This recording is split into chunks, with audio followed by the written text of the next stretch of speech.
This guy's he's a good friend of mine. We do comedy all the time in Halifax together. He's originally from the UK. It's going to be quite obvious as soon as he speaks. So everybody give it up for Gavin Liddel.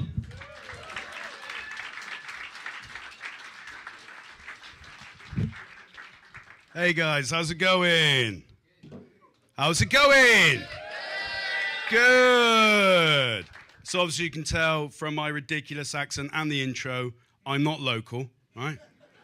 Originally from England. And one of the weird things I find living here is that people feel absolutely compelled to copy my accent. This happened to me the other day. Hello, I'm Gavin. Oh, my name's Gavin, and I don't brush my teeth, and I watch Coronation Street whilst eating kippers. Yeah, it's embarrassing for me, and that was my bank manager. Another thing I find is I do tend to get my English corrected a lot, which is fucking annoying. I mean, you would never dream of correcting a Frenchman's French, would you? No. Exactly. Pardon, monsieur. Où est la bibliothèque? No, Jean-Paul. I think you'll find it's pronounced Bible techie. I do get myself in a bit of trouble with this accent. I was at a party the other day, and this guy, he came up to me, right, and he said, hey, are you English? And I said, yes, mate, I'm English, right? Then he said this, he said, yeah, you kicked the French out of Nova Scotia. Now, when I get drunk, I do tend to pass out, lose vast tracts of memory, but for the life of me, I can't remember kicking the French out of Nova Scotia. Just think about it. It'd be a logistical nightmare, wouldn't it? First of all, I'd have to steal a bus and then drive around Nova Scotia, drunk, right? Rounding up French people like some sort of modern-day Pied Piper. But instead of a flute, I'd have an accordion, wouldn't I? Because they love them, don't they, the French, right? So I'd round them all up, get them all on the bus, drive them all the way down the border, kick them off the bus, go on, Frenchie, op it, right? Get back on the bus and drive home. So while this is going on in my head, the guy, he said it again. He said, yeah, you kicked the French out of Nova Scotia. So I said the only thing that actually sprang to mind, which was, you're welcome. Then he said this. He said, yeah, and you sold submarines to our Navy, which don't even work. How fucking drunk was I? Not only am I rounding up French people, I'm also holding meetings with the Department of National Defence and selling them submarines I don't even have. I mean, it was a rum night. It could have happened. But if you see me later on and I'm drunk, for Christ's sake, run away. I'm obviously a nightmare.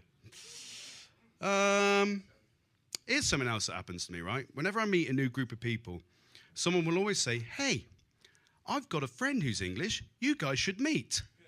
Yeah. That's why I emigrated to Canada, to meet more English people. I just left 64 million of the pricks behind. Do you know what I mean? Anyway, inevitably, we'll end up meeting up and, I'll see the guy and he'll see me and he'll go, and I go, yeah, I know.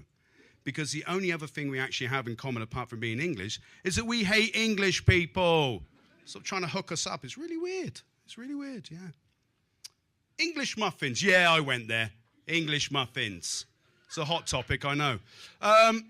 Could anyone in the room actually hazard a guess what we call English muffins in England? Anyone? Good answer. Not true. No, nearly. But I'd say actually what we do call them is nothing. I've never actually seen an English muffin until I moved here. So all I can actually think is that the English muffin was created by a French baker living here 200 years ago, right? And he was making a batch of muffins, but instead of putting in sugar, he accidentally put in salt, right? Took one bite out of the first muffin out of the oven and went, ugh, muffin merde. I don't know what the French word for muffin is. I assume it's moufon. And mad shit. Right, so this guy now has a batch of shit muffins he needs to get rid of. So he comes up with the ingenious idea, right, of calling them English muffins because their food tastes like shit and their teeth all rotten. Yeah, that's what I think happened. Have you ever wondered why the English drink their tea with their little pinky fingers up like that? I know you have. I can see it in your faces. I'll tell you why we do. It's because the English, as a nation, habitually go around giving ladies the shocker, right? It's true.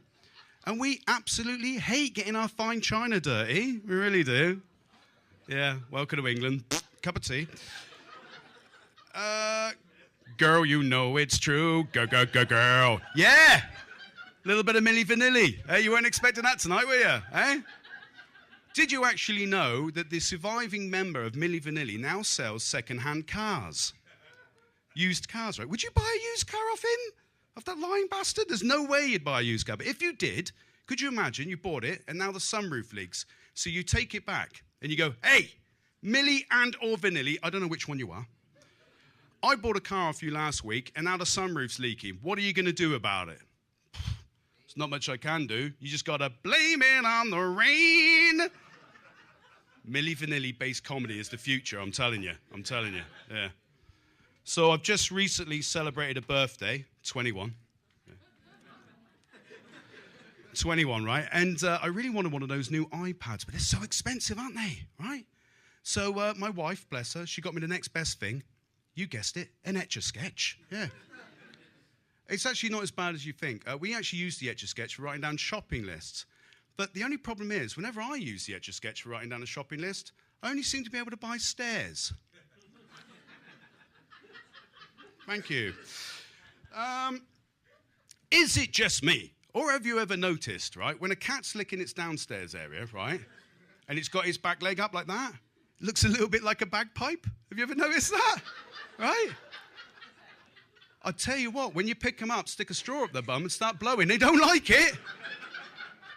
But surprisingly, still sound like a bagpipe. Yeah. Swiss chalet, not a chalet, or in Switzerland. So, they actually say, right, that cigarettes are more addictive than crack. Wrong. I've never sucked a man off behind a dumpster for a pack of Canadian Classics before. Marlboro Lights, yeah, you know, now we're talking.